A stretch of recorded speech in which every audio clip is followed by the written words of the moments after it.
साझेदारी खातों के अंतर्गत सबसे पहले पढ़ेंगे लाभ प्राप्ति अनुपात।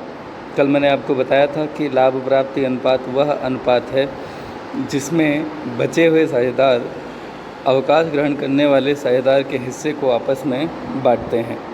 इसको लाभ प्राप्त अनुपात कहा जाता है। इसको अगर निकालना है तो फार्मूला होगा gaining ratio is equal to new ratio minus old ratio. इसकी आवश्यकता इसलिए पड़ती है क्योंकि अवकाश ग्रहण करने वाला साझेदार अपनी ख्याति की राशि इसी अनुपात में शेष साझेदारों से वसूल करता है, या यूँ कहें कि शेष साझेदार इसी अनुपात में रिटायर होने वाले साझेदार को भुगतान की जाने वाली गुडविल की राशि को लेकर के आते हैं या बियर करते हैं, यानी कि या धारण करते हैं। तो लाभ प्राप्त अनुपात की अगर गणना करनी हो तो कैसे करेंगे? देखिए, साझेदारी संलेख का अभाव अगर हो और उसमें ऐसा कुछ कहा ना जाए कि किस तरह से बचे हुए साझेदार आपस में लाभान अनुपात बांटेंगे, तो आप ये मान लेते हैं कि अवकाश ग्रहण करने वाले साझेदार के जाने के बाद उसका हिस्सा एलिमिनेट करने के बाद जो हिस्सा बचेगा उसी अनुपात में बचे हुए साझेदार आपस में बांटते हैं। तो केस 1 कुछ ऐसा ही बनता है कि जब नया लाभ विभाजन अनुपात ना दिया गया हो, तो ऐसे में क्या होगा कि नया लाभ विभाजन अनुपात अगर नहीं दिया गया है तो जो उनका बचा हुआ लाभ विभाजन अनुपात होगा उसी अनुपात में साझेदार ग्रहण करेंगे, ऐसा माना जाता है।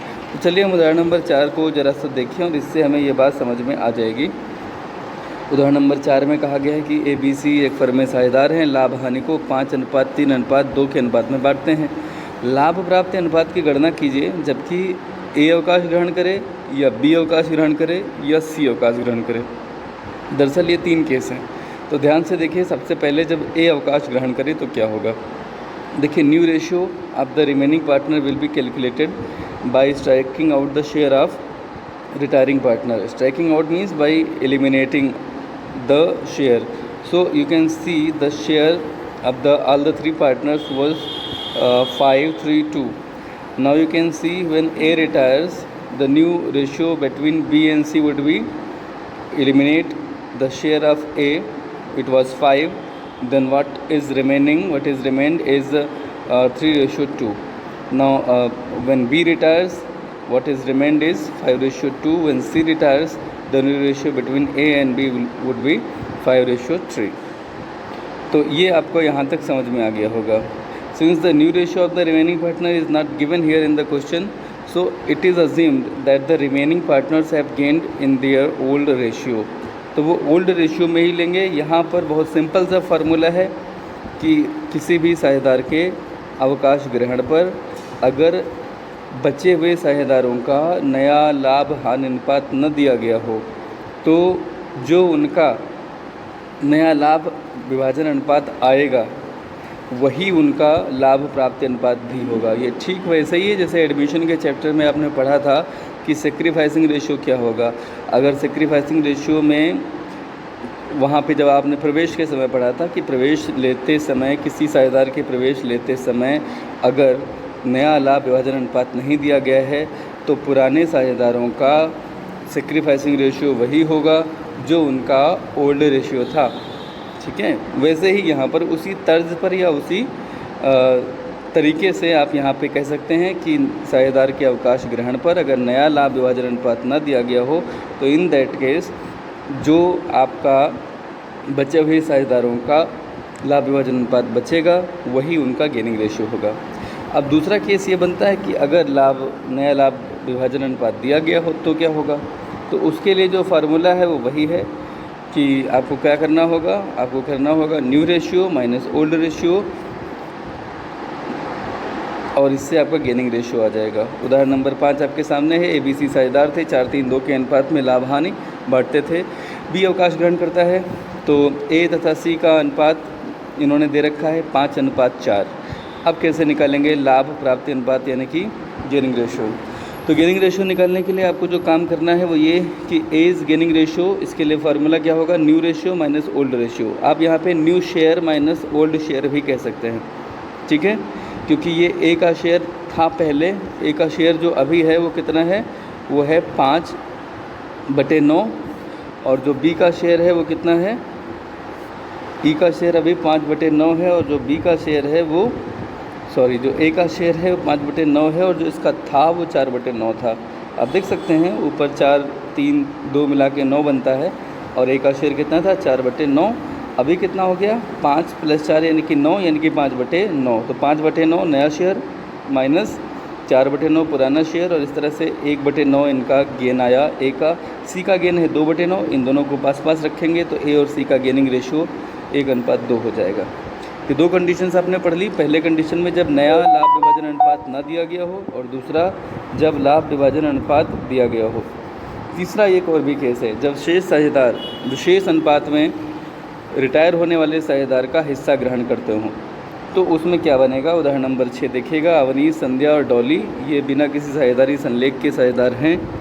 अवनीश जो है वो अवकाश ग्रहण करते हैं। नए अनुपात को आपको ज्ञात करना है। यदि शेष साझेदार उनका हिस्सा 5:3 के अनुपात में लेते हैं या समान अनुपात में ग्रहण करते हैं, तो लाभ प्राप्त अनुपात भी निकालना है। नया शेयर भी निकालना है और लाभ प्राप्त अनुपात भी निकालना है। देखिए कैसे करेंगे। सबसे पहले हम पहला पार्ट पढ़ते हैं, जब 5:3 के अनुपात में शेष साझेदार हिस्सा ग्रहण करते हैं। देखिए अवनीश का शेयर जब संध्या और डॉली 5:3 में लेते हैं तो क्या केस बनेगा। संध्या को कितना मिलेगा, जाहिर सी बात है अवनीश का शेयर कितना था, उसका शेयर था 1/3 ही होगा, क्योंकि समान साझेदार हैं बिना किसी साझेदारी संलेख के, तो समान साझेदार हो माने जाएंगे, यानी कि अवनीश का हिस्सा 1/3 होगा। और उसे 1/3 को ये 5:3 में लेंगे तो जाहिर सी बात है कि संध्या लेंगी 5/8 इसका, और जो बाकी डोली है वो 3/8 लगी। तो 5/8 1/3 का संध्या का गेन होगा 5/24। इसी तरह से संध्या का न्यू शेयर निकाल लेंगे। संध्या पहले 1/3 पाती थी, इस पर इनका गेन हुआ 5/24। इसको दोनों को मिला लिया तो 13/24 संध्या का हो गया यहाँ पर नया शेयर। डॉली 3/8 पर प्राप्त करेंगे 1/3 में से, तो ये 3/24 इनका गेन हो जाएगा। डॉली का नया शेयर निकालने के लिए 1/3 पहले से था, 3/24 जोड़ा, और ये इस तरह से आपका 11/24 हो जाएगा नया रेशियो। उनको डॉली का नया शेयर निकालना है तो उनका 1/3 जो पुराना शेयर था उसमें 3/24 जोड़ेंगे और 11/24 डॉली का नया शेयर हो जाएगा। नया रेशियो अगर निकालना हो तो संध्या का 13/24, डॉली का 11/24, यानी कि इनका नया रेशियो 13:11 होगा। गेनिंग रेशियो अगर निकालना है तो संध्या और डॉली ने अवनीश का शेयर 5:3 में रिसीव किया है। 5/24 था गेन संध्या का, और इसी तरह से ये जो इनका डॉली है इनका गेन था 3/24, तो इनका अनुपात आपस में हो गया 5:3। यही इनका गेनिंग रेशियो भी है। अब अगर अवनीश का शेयर संध्या और डॉली बराबर लें 1:1 में, तो जाहिर सी बात है 1/2 लेंगी संध्या 1/3 का, यानी 1/6 लेंगी। और इसी तरह से संध्या का गेन होगा 1/3 पहले से था, 1/6 जोड़ करके 1/2। अगर हम बात करें डॉली का, तो डॉली गेन करेंगी 1/6, और इनका हो जाएगा 1/3 + 1/6 यानी कि 1/2। तो ओबियसली पहले ये समान साझेदार थे, 3 लोग थे तो 1/3 लेते थे। अभी किसी एक के जाने से, अवनीश के जाने से संध्या और डॉली अगर समान ही उसे लेंगी तो इनका भी समान हो जाएगा, यानी कि 1/2 होगा। ये कॉमन सेंस भी है, और यहाँ कैलकुलेशन के ज़रिए भी आप देख सकते हैं नया रेशियो 1/1 आया है, 1 रेशियो 1 आया है, और गेनिंग रेशियो भी इनका 1 रेशियो 1 ही हो रहा है। देखिए एक केस और बनता है, केस नंबर 4। इसमें ये कहा गया है कि यदि प्रश्न में इस बात का उल्लेख हो कि शेष साझेदारों ने दिए अनुपात में अवकाश प्राप्त साझेदार के हिस्से को प्राप्त किया है, ठीक है, तो यही दिया गया अनुपात जो होता है इसको लाभ प्राप्ति अनुपात कहा जाएगा। ये वही फार्मूला है जो मैं अभी आपको शुरुआत में मेंशन कर रहा था कि अगर किसी ख़ास अनुपात में बचे हुए साझेदार यानी कि शेष साझेदार अवकाश प्राप्त करने वाले साझेदार के हिस्से को ग्रहण करते हैं तो वो ग्रहण करना ही उनकी प्राप्ति है, उनका लाभ प्राप्ति अनुपात कहलाएगा। उदाहरण नंबर 7 से देखिए, ABC लाभों को 8:5:3 के रेशियो में बांटते थे। ए ने अवकाश ग्रहण किया तो ए के हिस्से का 3/36 भाग प्राप्त किया बी ने, और 5/16 भाग सी ने प्राप्त किया। तो ध्यान रखिएगा उसके हिस्से का 3/16 भाग है। तो आप अगर निकालें कि शेयर जो होगा बी लेगा ए में से कितना, 3/16 लेगा, उसके हिस्से का इतना भाग है, ये पूरा भाग ही है।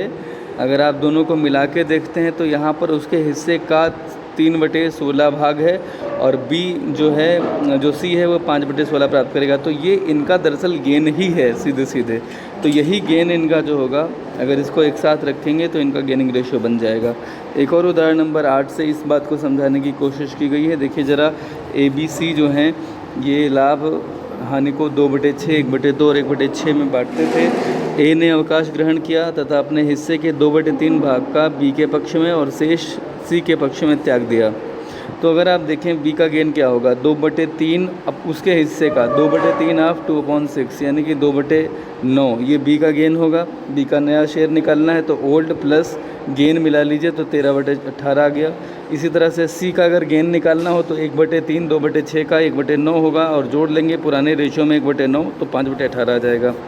इनका नया रेशियो 13:5 होगा।